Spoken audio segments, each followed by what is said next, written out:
सभी को जय मसीह की। परमेश्वर आप सभी को ब्लेस करे, आशीष करे। आज हम जानेंगे कि परमेश्वर के भवन में जाने का क्या महत्व है। तो हम वचन पढ़ेंगे पहला शमूएल उसका 1 अध्याय और उसका 9 आयत से। तब शीलो में खाने और पीने के बाद हन्ना उठी और यहोवा के मंदिर के चौखट के एक बाजू के पास एली याजक कुर्सी पर बैठा हुआ था।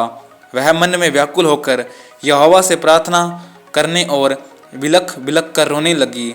उसने यह मन्नत मानी, हे सेनाओं की यहोवा, यदि तू अपनी दासी के दुख पर सचमुच दृष्टि करे और मेरी सुधि ले और अपनी दासी को भूल न जाए और अपनी दासी को पुत्र दे, तो मैं उसे उसके जीवन भर के लिए यहोवा को अर्पण करूंगी और उसके सिर पर छुरा फिरने न पाएगा। जब वह यहोवा के सामने ऐसी प्रार्थना कर रही थी, तब एली उसके मुंह की ओर ताक रहा था। हन्ना मन ही मन कह रही थी, उसके होंठ तो हिलते थे परंतु उसका शब्द न सुन पड़ता था, इसलिए एली ने समझा कि वह नशे में है। तब एली ने उससे कहा, तू कब तक नशे में रहेगी? अपना नशा उतार।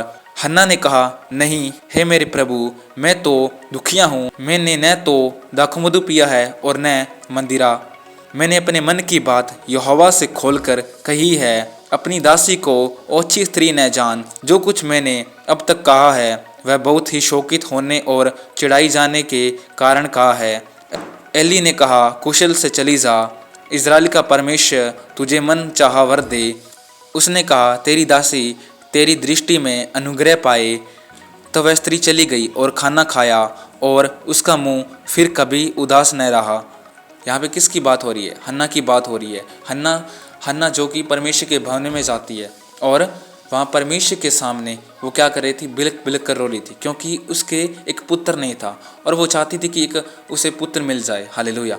और जब ये प्रार्थना कर रही थी, जब एली ने उसे देखा, जब वो परमेश्वर से प्रार्थना कर रही थी, तो एली को क्या लगा कि ये नशे में चूर है, बट ऐसा नहीं था, क्योंकि वो अपने दुख के कारण रो रही थी। जब एली को मालूम हुआ, तब एली ने कहा, कुशल से चली जा, इज़राइल का परमेश्वर तुझे मन चाहा वर दे। उसने कहा, तेरी दासी तेरी दृष्टि में अनुग्रह पाए।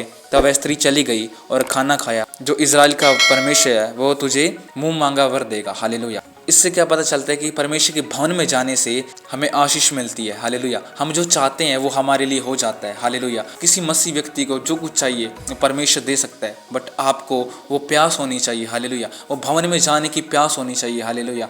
अगर आपके अंदर भवन में जाने की प्यास नहीं है, परमेश्वर के करीब आने की प्यास नहीं है, तो आप उसे कैसे पा सकते हो? अगर आप परमेश्वर से आशीष पाना चाहते हो तो उसके भवन में जाना बहुत ज़रूरी है। हालेलुया। हन्ना का दुख बहुत बड़ा था और परमेश्वर ने उसकी आवाज़ को सुना और उसे एक पुत्र दिया। हालेलुया। और इसी प्रकार अगर आप परमेश्वर के भवन में जाकर परमेश्वर से अपने सच्चे मन से उसके सामने मानते, और वो परमेश्वर आपकी इच्छा को पूरा करने वाला परमेश्वर है। हालेलुया। तो परमेश्वर आप सभी को इन वचनों के द्वारा आशीष करे, ब्लेस करे। सभी को जय मसीह की। God bless you.